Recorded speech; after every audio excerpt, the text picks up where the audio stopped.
আল্লাহ সুবহানাহু ওয়া তাআলা বলেন, আমি পৃথিবীর মধ্যে মানুষের উপর ৬,৬৬৬টা আয়াত আমি নাজিল করেছি মুহাম্মদ সাল্লাল্লাহু আলাইহি ওয়াসাল্লামের মাধ্যমে।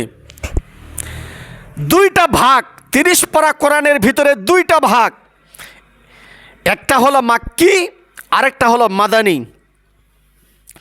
কোরআনটাকে দুইটা ভাগ করা হয়েছে, একটা হলো মাক্কি জীবন, আরেকটা হলো মাদানী জীবন। রাসূল করিম সাল্লাল্লাহু আলাইহি ওয়াসাল্লামের ভাগ হলো দুইটা, বারবার রিপ্লাই দিচ্ছি, একটা হলো মাক্কি, আরেকটা হলো মাদানী। এই মাক্কি আর মাদানী দিয়া ১১৪টা সূরা, আয়াত সংখ্যা ৬,৬৬৩ বা ৬,৬৬৬।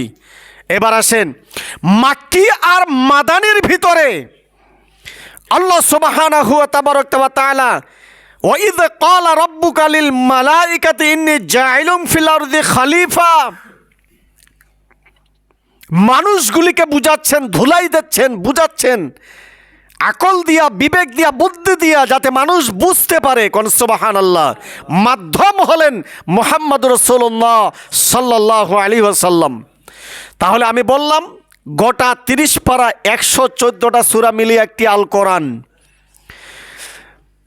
ডাটা হলো দুইটা, একটা হলো ওয়াইফাই, আরেকটা হলো ডিশেল লাইন। অর্থাৎ একটা হলো মাক্কি, আরেকটা হলো মাদানী। এই দুইটা জিন্দেগিতে আল্লাহর নবী সারা দুনিয়ার মানুষের সামনে চ্যালেঞ্জের মোকাবেলা করেছেন। কোন সুবহানাল্লাহ। তাহলে বোঝা গেল ৬,৬৬৬টা আয়াতের ভিতরে নামাজের কথা আল্লাহ সুবহানাহু ওয়া তাআলা উল্লেখ করেছেন ৮২ বার। তোমরা নামাজ পড়ো, মাথায় ঢুকান। এবার আমি বলেছি গোটা কোরআনটা ১১৪টা সূরা, ভাগ হলো দুইটা, একটা হলো মাক্কি, আরেকটা হলো মাদানী। আয়াত হলো ৬,৬৬৬ বা ৬৩ বা ৬৬, যেইটাই বলেন। এই ৬,৬৬৬টা আয়াতের ভিতরে নামাজের কথা এই কোরআনের মধ্যে আল্লাহ উল্লেখ করেছেন ৮২ বার। কয়বার মুসলমান? ৮২ বার। ধন্যবাদ। ৬,৬৬৬টা আয়াতের ভিতরে আল্লাহ রাব্বুল আলামিন রোজার কথা একবার উল্লেখ করেছেন। কয়বার? কথা বলেন। একবার। তাহলে নামাজের কথা আসলো ৮২ বার, রাখি দেন, নামাজের পর জমা দেন। আর রোজার কথা হলো কয়বার? একবার। রাস্তা ক্লিয়ার। এবার ৩ নম্বর অপশনে আসেন। ৬,৬৬৬টা আয়াতের ভিতরে আল্লাহ রাব্বুল আলামিন হজের কথা বলেছেন একবার। আল হাজ্জু মাবরুর একবার কথা উল্লেখ করেছেন, তাও ফি সূরা বাকারার মধ্যে। সুবহানাল্লাহ বিহামদি। তাহলে নামাজের কথা আসলো ৮২ বার, রাস্তা ক্লিয়ার। নাম্বার ২, রোজার কথা আসলো একবার, শাহরু রমাদান আল্লাযী উনজিলা ফীহিল কুরআন। আর রোজার কথা আসলো একবার। ওয়া আতিম্মুল হাজ্জা ওয়াল উমরাতা লিল্লাহ ইন্না সাফা ওয়াল মারওয়াতা মিন শাআইরিল্লাহ একবার। এছাড়া আর আসে নাই। এবার রাজনীতি করতে হবে, দেশ চালাতে হবে, দেশের মধ্যে কোরআনের রাজ কায়েম করতে হবে। ৬,৬৬৬টা আয়াতের ভিতরে আল্লাহ রাব্বুল আলামিন উল্লেখ করেছেন ৯০৩ বার। জি। এখন আপনার আমার মতো পাতি নেতা, লেলিন আর কালমাসদের মুসল্লিরা বলে, হুজুর এতদিন কোথায় গেছিলেন, রাজনীতি কেন বলেন নাই? এখন কয়েছেন কারণ কি হাসিনা পালাইয়া?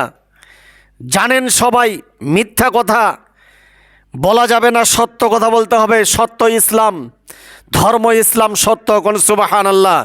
এতদিন লেলিন আর কালমাস ধর্মের উপরে ১৪৪ ধারা জারি করিয়া এরা দেশ চালাতো, সংসদ ভবন চালাতো, বিধায় হক্কানি আলেমরা ফুটেজ তুলে ধরতে পারত না ধরলেই মামলা, ধরলেই জেলখানা, ধরলেই ফাঁসির মঞ্চ, ধরলেই তাদের উপর গুম খুম আসত।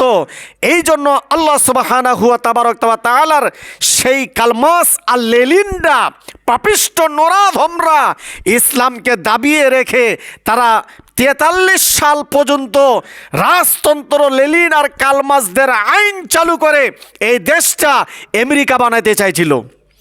কিন্তু কোরআন সত্য, ইসলাম সত্য, যখন পাপ সীমানায় পৌঁছে গেছে তখন আল্লাহ সময় দিয়েছে মাত্র 45 মিনিট। রেজেক কোরআনের সঙ্গে বেয়াদবি করে আদৌ পর্যন্ত পৃথিবীতে কেউ টিকে থাকতে পারে নাই, কিয়ামত পর্যন্ত পারবে না, কারণ কোরআনের মালিক তো আল্লাহ।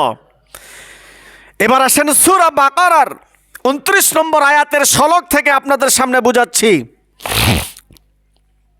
আলেমরা আপনাকে 3টা রাস্তা দেখাবে। সূরা হজ আয়াত নম্বর 42 এবং 43। আপনি যদি আলেমদের কথা শুনেন, আলেমরা আপনাদেরকে 3টা রাস্তা দেখাবে। এক, রাস্তা দেখাবে আপনার জান্নাতের, সুবহানাল্লাহ। 2, কোরআনের রাজ পৃথিবীতে কায়েম হবে, মানুষগুলিকে সৎ কাজের আদেশ করবে আর অসৎ কাজের বাধা প্রদানের রাস্তা দেখাবে, যে আমরা আলেমরা যে পথে যে মতে আসি, তোমরাও আসো, আমরাও বেহেশতে যাব, তোমরাও বেহেশতে যাবে, সুবহানাল্লাহ। এটা 2 নম্বর রাস্তা দেখাবে।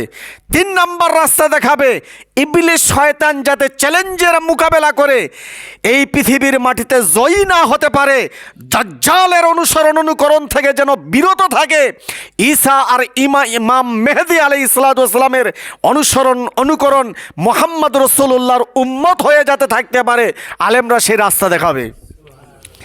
আলেমদের কথা শুনতে হবে। আজ পর্যন্ত 1400 বছর হয়ে গেল। প্রথম আসলো নবী আলাইহিস সালাম, দ্বিতীয় চ্যাপ্টারে আসলো সাহাবী আজমাইনরা, তৃতীয় চ্যাপ্টারে আসলো তাবিঈনরা, চতুর্থ চ্যাপ্টারে আসলো ওলিয়া গাউস কুতুবরা, 5ম নাম্বার চ্যাপ্টারে আসলো আলা ইন্না আউলিয়া আল্লাহ লা খাউফুন আলাইহিম ওয়া লা হুম ইয়াহজানুন ইন্নামা ইয়াখশাল্লাহু মিন ইবাদিহিল উলামা, সুবহানাল্লাহ। তাহলে 5ম নাম্বার সেক্টর আল্লাহ রাসূল বলেন তোমরা 6ষ্ঠ নম্বরে যাইও না, ধ্বংস হয়ে যাবে। আলহামদুলিল্লাহ বলার ইচ্ছা হলো না।